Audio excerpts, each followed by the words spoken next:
Hi everyone, I hope you're doing well. In this lecture, we're going to talk about some material from our chapter that focuses on our visual system. So first, let's take a look at what makes up our vision. Our vision requires both sensation from environmental stimuli as well as how we perceive that stimuli. So what our brain does with the information that's coming in from our peripheral system. Sensation, we can think about that again as just being anything that is being detected in our environment. So specifically, this occurs when specialized cells in our nervous system detect some environmental stimuli. Whereas perception is kind of what we do with sensation. So sometimes it's defined as more of a conscious experience, but basically it's the interpretation that we come to from all of the information that's coming from our senses. This involves neurons in our central nervous system, that is, perception does. So first, let's take a look at how visual information is entering into our system. First, we have to take a look at the actual structure of our eye. So to see, we must have an image that falls on our retina, which we can see is in the back of the eye here, and you can see the layers of the retina. Retina, we have, again, multiple layers. We have the inner lining, and within the inner lining, we have millions of different sensory receptors or cells. So these are the cells that are going to detect that there is some stimulation falling on the retina. These millions of cells will then send signals or will have action potentials that will send signals to neighboring cells and will then eventually travel into our central nervous system or our brain. And these messages are sent through the optic nerve, and that is in the very back of the eye. Here we can see the optic nerve leaving the eye. So this is again a bundle of cells that is going to send information that is coming into the eye and hitting the retina. This information is going to leave through the optic nerve and go to the brain eventually. So the amount of light that actually comes in to your eye is controlled by the size of your pupil. So your pupil will adjust automatically dependent upon how much light is being shown upon it. Then also your lens in your eye, which we can see here, can alter its shape depending upon what you need to do in that given moment to be able to see clearly. The lens will automatically adjust itself via these ciliary muscles here. So these muscles that attach to the lens can alter the shape of the lens to help give you better visual acuity. And this is also referred to as accommodation. Then from here, signals can travel. So any information that's falling here, coming into the eye, we can think about it right now as just being light entering the eye, will then leave and transverse or travel through what is called the vitreous humor, and it's this jelly-like substance in the center of the eye here. And then again, that information will fall to the retina once it travels through this vitreous humor. And then once it hits the retina, it will then go to the optic nerve and then go to the brain. But first, let's take a look at within the retina, what are the layers? So again, you can kind of see as they're kind of peeled away, you can see that there are multiple layers of the retina here. So let's take a look at the layers of the retina. The first we have is the photoreceptive layer. This is where we have what are called photoreceptors. Then next we have what is called a bipolar cell layer. Bipolar cell probably sounds familiar because we discussed bipolar cells as a type of cell earlier on in the semester. And again, that's that middle layer. And then the innermost layer is called the ganglion cell layer. So next we'll take a look at what these different layers look like and kind of what's happening within each of these layers once an image is finally falling onto the retina. So here we have those three layers of the retina. So we have the outermost, which is that photoreceptive layer, and then the middle, bipolar cells, and then finally the innermost, ganglion cells, which are right next to the optic nerve here.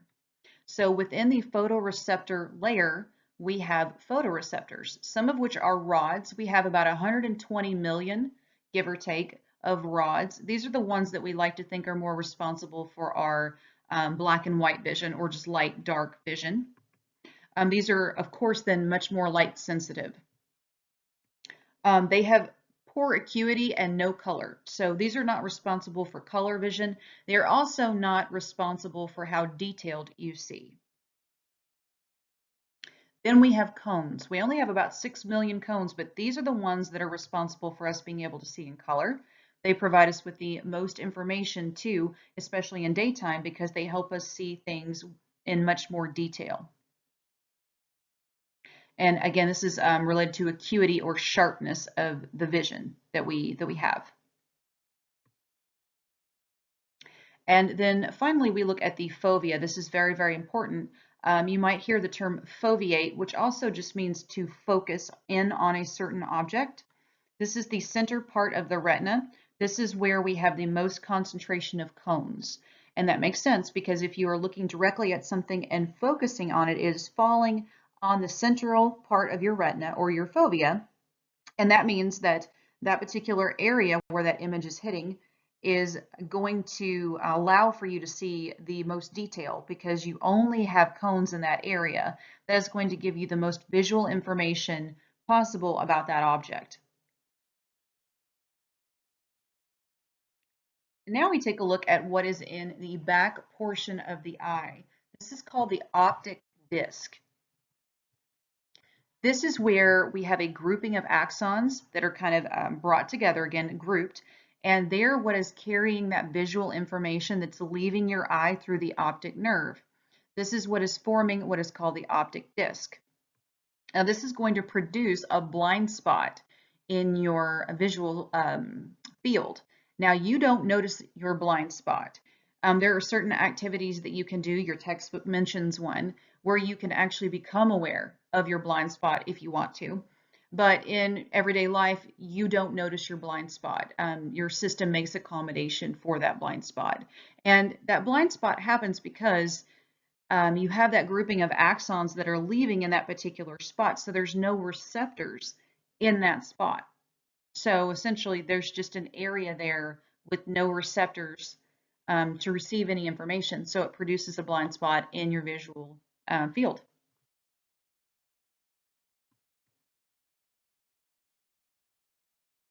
So now we're going to look at that center layer of your retina and your innermost layer of your retina. So again, we have those three layers, and we just looked at the photoreceptor layer that has rods and cones. Now we're going to look at that bipolar cell layer. So really that's that connective layer that's linking the photoreceptive layer to the ganglion cell layer.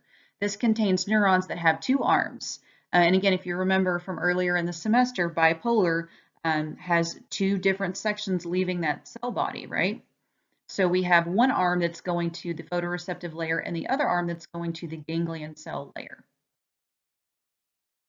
And again, the goal here is to connect the two. So they're going to allow for transmission of signals from the photoreceptors to the innermost layer of the ganglion cells.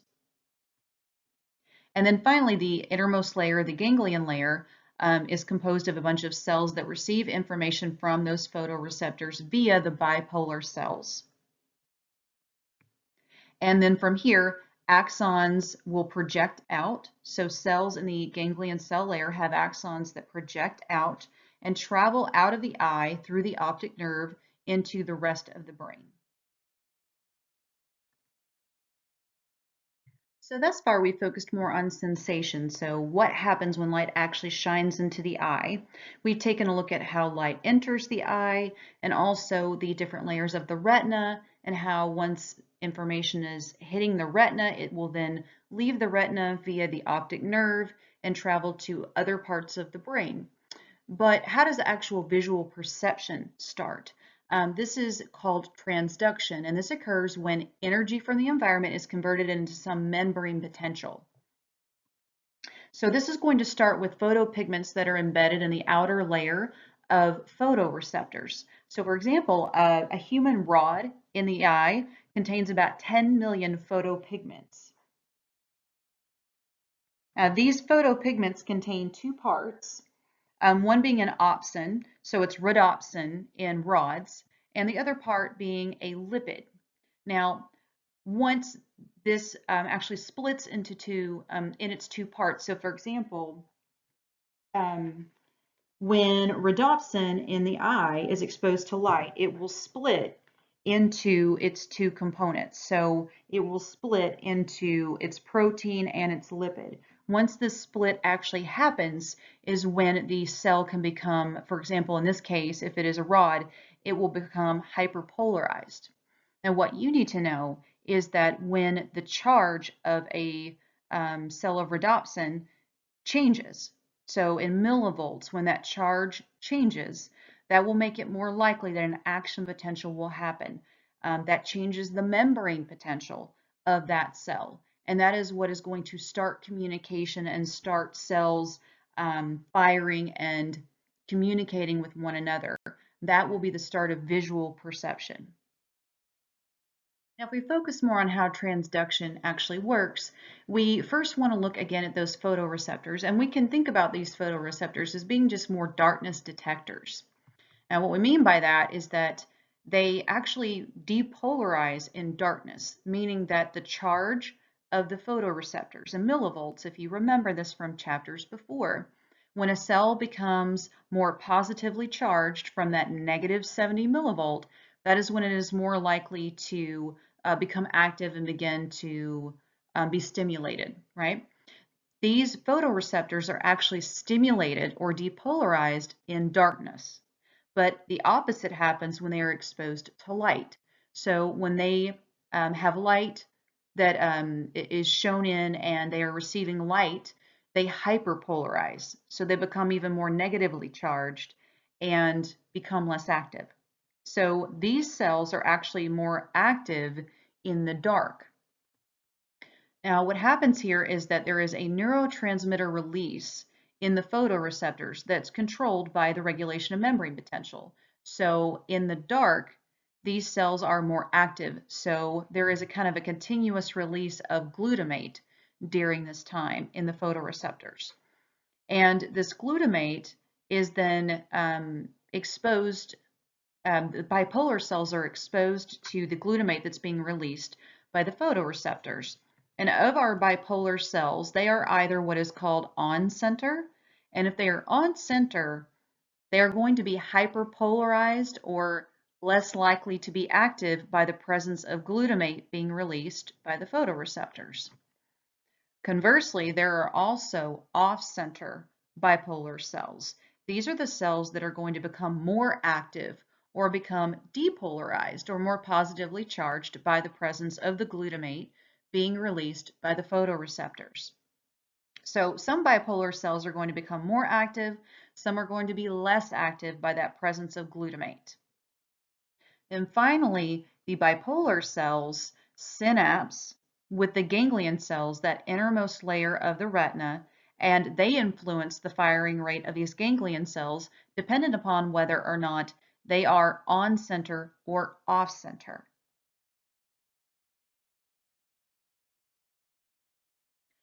Now I wanted to show you all these different layers, the photoreceptor, bipolar layer, and then the ganglion cell layer, but show you what it looks like in the center of the retina, or that fovea area that we talked about earlier, versus your more receptive field in your periphery. Now, if you think about your vision for a second, as we discussed earlier in this lecture, if you are foveating on something, meaning that something is falling directly in your center of vision, you are directly focused on it, what that means is that it is falling in the center of your retina on your fovea. So you are likely going to see it very, very well in high detail. That is because if you look at the layers here, you see the ganglion cell, that innermost layer, there is 1 to 1 to 1. So you have one photoreceptor going to one ganglion cell. So you're going to have a much smaller ratio of inputs going to the single ganglion cell. Whereas in your receptive field of your periphery, you have a lot of photoreceptors sending signals to a single ganglion cell. So what happens here is that you have a bunch of information, but only some of it's getting through, and it's only getting to a single ganglion cell here. Whereas this 1-to-1 ratio in your fovea means that you're going to have much more detailed information being passed from that one photoreceptor cell to the ganglion cell eventually via the bipolar cell here. Now let's take a look at the optic nerve. So this is where we are moving past the retina, traveling in the optic nerve to other portions of the brain. So the optic nerve is, again, that portion that's leaving your eye. So that's that bundle of cells leaving the back portion of your eye and then traveling into other portions of your brain. So what is happening here is the optic nerve is going to take the signals or information that is being presented to you in your visual field. It's going to take that information and travel to the thalamus area, and then eventually to your LGN, or your lateral geniculate nucleus, which is right here, kind of in the center. Now, your optic nerves, and again, you have one for each eye, as we can see here demonstrated. You have one for each eye. They connect here in what is called the optic chiasm, and this is where they actually do cross.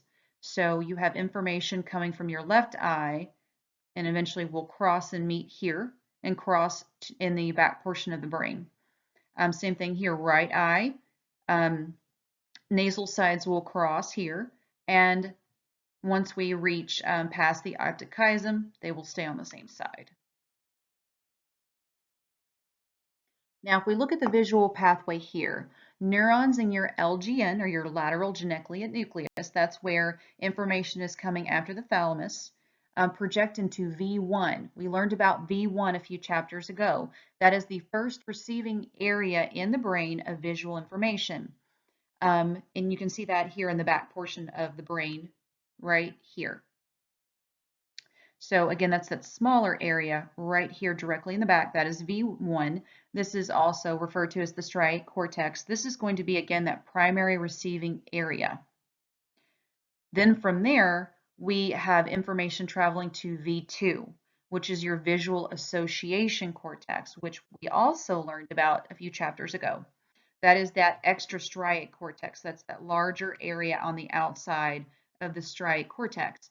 And this is the area where we think we're kind of putting visual information together and making some sense of it, or making some assessment perhaps about what we need to do with that information. Now, after V2, the travel of information seems to diverge, or the travel of signals seems to diverge after going to V2, or that extrastriate association cortex. So we have what is called the ventral stream. That begins in the thin stripes of V2 through V4, and we can see that here on the bottom right portion of the slide. This will eventually project into your inferior temporal cortex. This is also referred to commonly as the what pathway. So we think that this is the pathway that signals will take, in which, when we become more active in identifying what objects are in space. For example, we also have what is called the dorsal stream. And this is where information is leaving V2, or signals or neuron firing is leaving V2 and projecting into the posterior parietal cortex. This is called the where pathway. And remember, the parietal cortex is more along the top portion of your brain. And where meaning where in space. So this is going to help us more navigate our environment and determine how we need to move. For example, if we're moving toward an object and we want to pick it up, this is the pathway that perhaps we'll see more activation, because we need to figure out how we need to move toward the object to interact with it. So where is that object in space, and what do we need to do to get to that object and interact with it appropriately?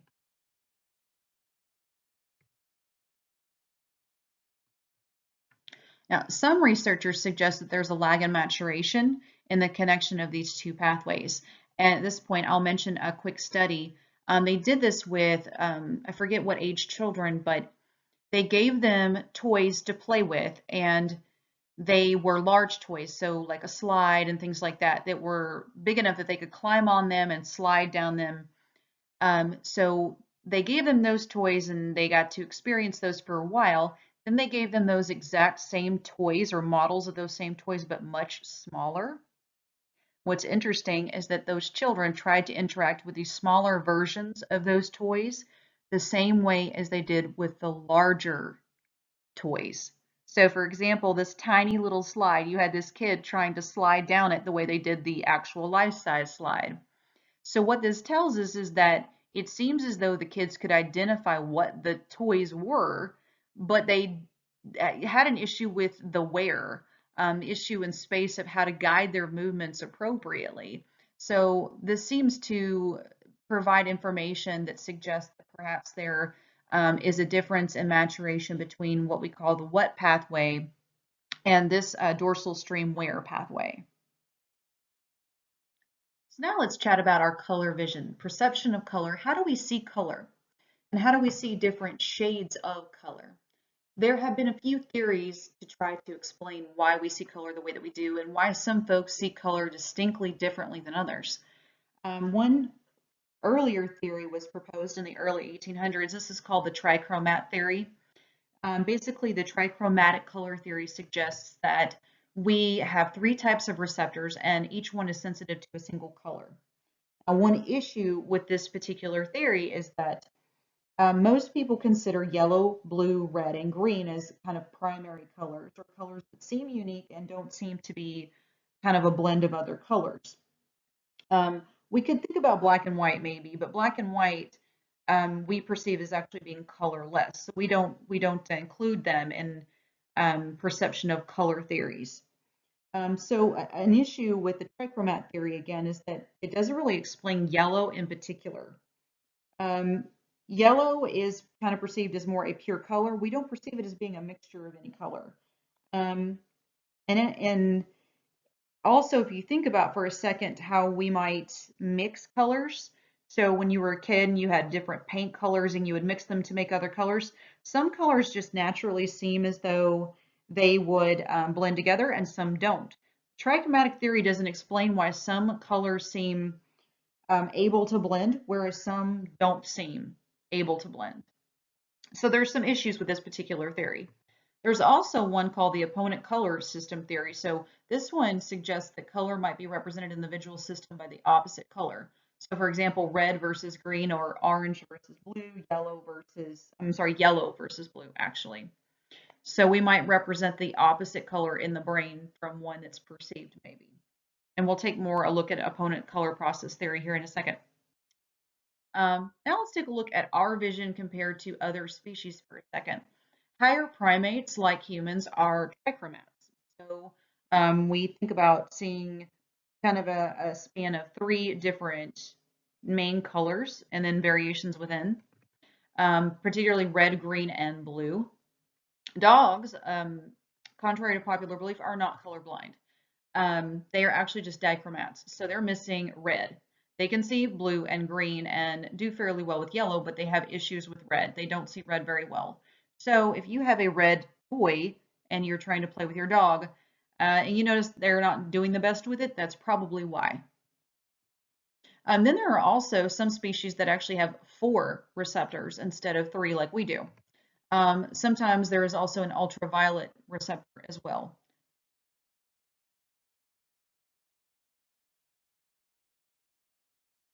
Let's chat about some issues with color vision now. We may actually have a couple of folks in our class that actually have one. The first one is called protanopia or first color. This is where folks tend to confuse red and green. They see blue and yellow just fine, and their visual acuity is normal, which suggests that they have the right number of cones, or more specifically, that they don't lack red and green cones. If you remember from earlier in lecture, our detailed vision or our visual acuity is coming from cones. So the fact that they see normally in terms of visual acuity suggests again that people that have this, even though they confuse red and green, it isn't because they don't have the appropriate number of cones. Instead, what we think here is that the opsin or that photopigment from their green cones, we think that that might actually be in their red cones. And that might be why there is confusion between red and green for folks with protinomia. There is also one called second color or deuteranopia. This is again where people confuse red and green. They have normal acuity, again suggesting that they have the right number of cones, but the difference here between protanopia and deuteranopia is that folks with deuteranopia, we think the opsin that is in their red cones is actually in their green cones, again leading to confusion of red and green.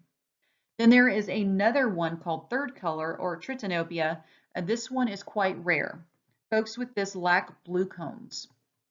So their vision is actually pretty extraordinary. Some things that we know about this one is that it doesn't seem as though this trait is located on the X chromosome. What that means is that it's equally likely that males or females could have tritanopia. There is no effect on visual acuity here with this one, but again, with the lack of blue cones, think about it for a second. We perceive the sky as being blue. Well, what happens when you don't have blue cones? These folks tend to see the sky as being more bright green. Yellow tends to appear as more pink. Before we move on from color vision deficits, let's take a look at what is in your textbook. This is a common test for folks with color vision issues.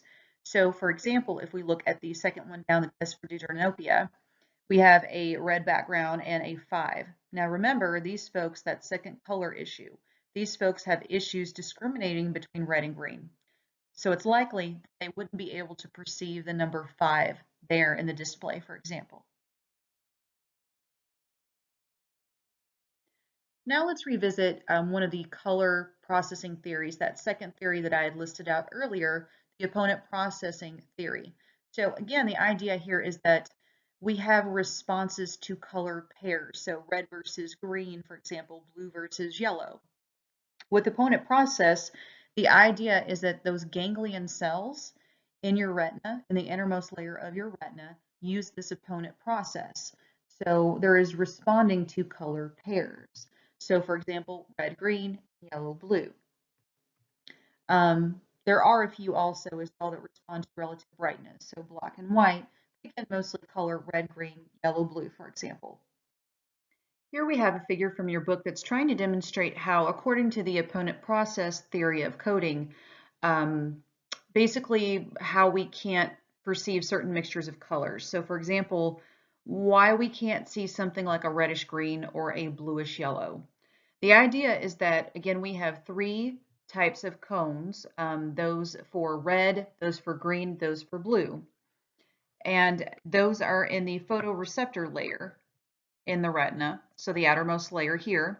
And then from here, inputs from here into these type of cones by way of those bipolar cells get sent to the ganglion cells. And the idea is, according to the opponent process theory, once they reach the ganglion cells, you have opponent ganglion cells. So inputs from both red and green cones go to a red-green ganglion cell. They also argue that there is another type of ganglion cell for blue and yellow. Now, the idea here is that with our ganglion cells, axons can't fire both slowly and quickly at the same time. So if a ganglion cell is activated by both colors, for example here, blue and yellow, if both blue and yellow are activated, or both red and green are activated, for example, the end result is likely a cancellation or basically no change in the cell. So let's take a look closer at what that means. Firstly, let's go for an easier one. So a red light is perceived or sensed and by the red cone, and then information from that is sent from the bipolar cell to the ganglion cell for red-green, and the red-green ganglion cell is then excited and signals red. Green, let's say a green light is sensed, and then information from that green cone is sent by the bipolar cell to, again, the red-green ganglion cells. Now, in this case, the red-green ganglion cells are going to be inhibited instead of excited. So instead, the signal in this case is green. Now, these are the easier of the two examples. Now let's take a look at what happens when we are sensing a yellow light. Yellow actually activates or excites both the red cones and the green cones. Now from here, by way of the bipolar cells, these signals are sent to the red-green ganglions and the yellow-blue ganglions. Now, if the red-green ganglion is getting signals from both the red cones and the green cones, then what we have here is not just excitation with red and not just inhibition with green, but we're actually getting both. So what happens here is that there's no change in the signal. However, this yellow light is also going to, by way of those bipolar cells, from signals from the red and green cones, also going to excite or communicate with the blue-yellow ganglion. And in this case, the yellow-blue ganglion cell is going to be excited and it's going to signal yellow. So in this case, we sense or perceive yellow because the messages here of excitation and inhibition from the red-green ganglion is essentially canceled out. So the remaining signal left is the signal for yellow, and that is how we perceive yellow. But again, this is also an example by this theory, the opponent process theory, of how we can't see certain color combinations. So for example, reddish green, we can't see red and green because red and green activate the same ganglion cell. And that same ganglion cell, that red-green ganglion cell, can't be both excited and inhibited at the same time. What happens then is that the two cancel each other out and the axons just don't fire at all.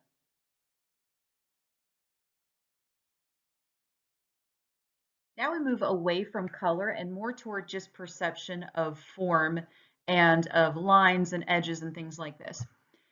Earlier studies were done by Hubel and Wiesel. They worked with cats as their subjects, and they inserted recording electrodes into the back portion of the brain in the visual area, specifically into V1, and they would present on a screen different stimuli, specifically line stimuli, and they would present different orientations of lines, and they would wait to see how the neurons would respond. And what they found was that neurons responded to lines and edges differently.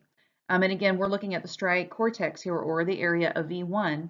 Specifically, they found that a certain neuron may become excited by the presentation of a horizontal line, for example, but not by a vertical line. So that is that neuron would start to fire if the cat was presented with a horizontal line, but that neuron would not become active and would not fire if they were presented with a vertical line.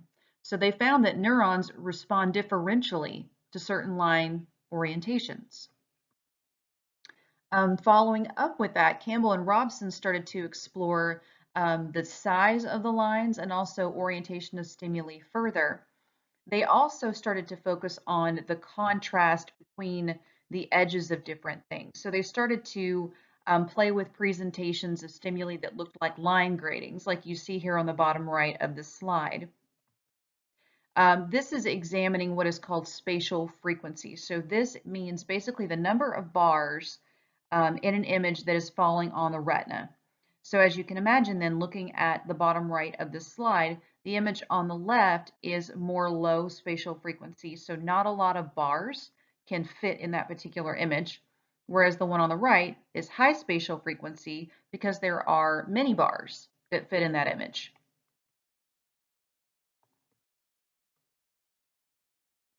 As you can imagine too, an image that contains more high spatial frequency information or a lot of lines is going to have more contrast between the edges within the image.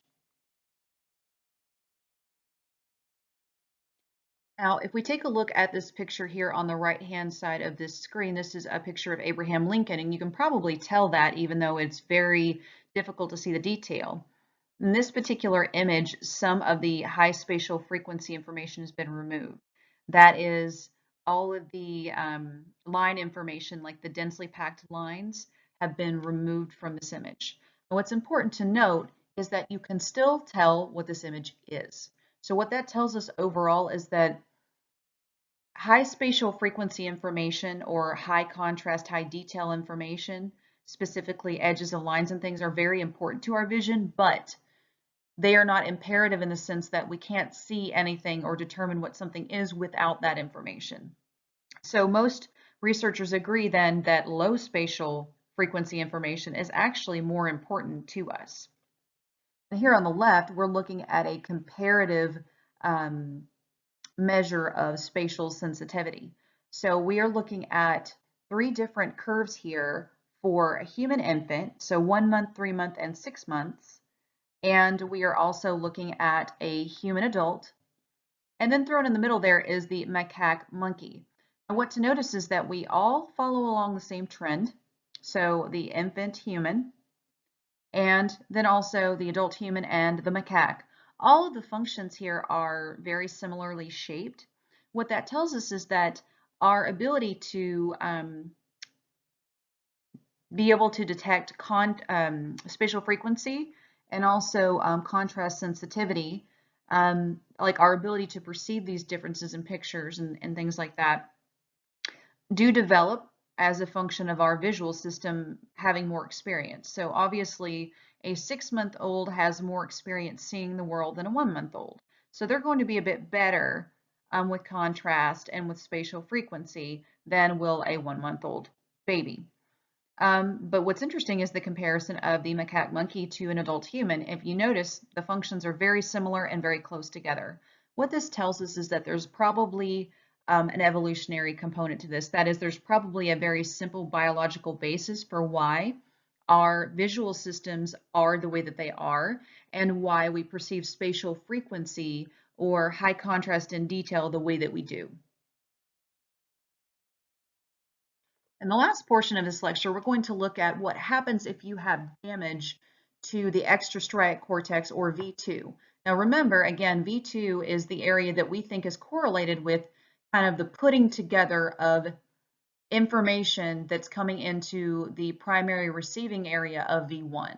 So kind of taking that information, putting it together, and making some sense of it. If we have damage to that area of V2, one thing that can happen is what is called visual agnosia. This is the lack of ability to recognize an object. It's important to note that when we're actually looking at someone who has this diagnosis, their vision is normal. So there's not an issue with their eyes. It's definitely an issue of perception, which again we think is taking place largely in V2. These folks, again, as you might imagine, can actually read as well. So this further provides evidence that it is not a vision problem in the sense of their eyes. It's definitely a perceptual issue that's occurring, likely correlating to damage in V2. There is also a diagnosis called prosopagnosia. This is as a result of some damage, we think, to the fusiform face area. This is an area within V2, or the extrastriate cortex.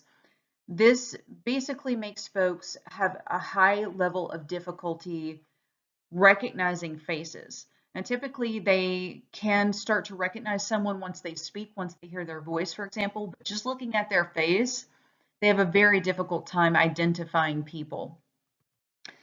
This is almost always as a result to some kind of damage, we think, to V2.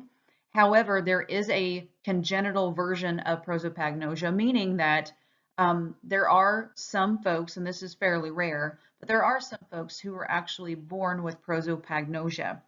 And this usually correlates with a smaller than average anterior fusiform gyrus. So that fusiform gyrus that we see, you can see labeled here in the bottom right diagram, that particular area in these people is smaller than average. So that is all for this chapter. As always, make sure to go through this chapter carefully in your text and have a wonderful week.